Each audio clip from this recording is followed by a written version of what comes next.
Lee Morgan Artworx, the studio or unit, whatever you want to call it. When we moved in here, it was a big empty box. Had the spray booth built and the office above it, and then the dirt room behind and a few workstations. It's all developed as and when we've needed things. We've gone, right, okay, we could do with this or that. So we built it and put it in place.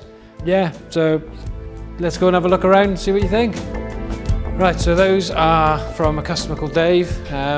We've started the work on those. The grey bits have been epoxied already. They were media blasted and epoxied. The tyres will need to come off the wheels so that we can then media blast the centres, because the centres are going to be repainted red. Obviously the frame is going to go up to Gillsfield to a media blast shop we use up there. And then we'll get all the paint off the frame and epoxy that as well. And then we start building up the process to check for flaws all the way through. So this is the dirt room. So we've got a fan there as well to clean the air that's within the dirt room. We've got the media blast cabinet there. That's where we blast all the paint or remove all the paint from metal objects, aluminium and steel, motorcycle tanks or bicycles. So that'll all be done in there. There's an extraction unit for that to keep the dust down in there.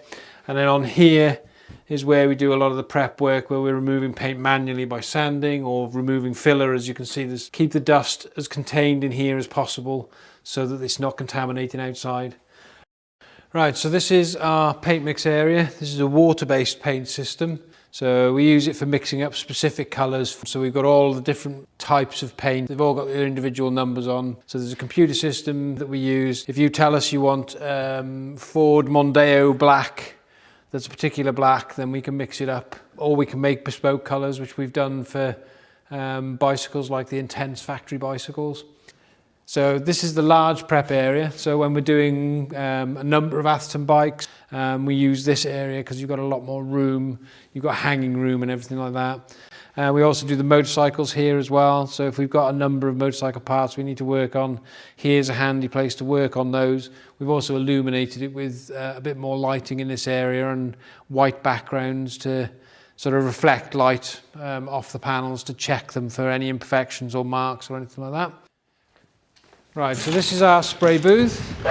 So this is where the main area for painting is happening. So you can see we've got a couple of stands in here. We've got the walls are all lined, and we've got a compressor line on the wall there. And then you've got the filter systems in the corners. The particles stick to it.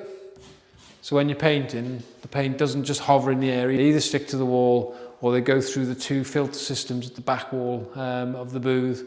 So this is our ultrasonic cleaner. So we clean the spray guns in here, the airbrushes in here. It uses bubbles on the surface of materials to remove paint or particles of dirt. We've got air lines underneath the bench, so we can plug the airbrush into those, like so, and then we can do any airbrushing that we need to do. It's because we've got 3 airlines where we teach as well, so we'll have 3 students here to teach them to airbrush. It's generally a good laugh when we're teaching. So.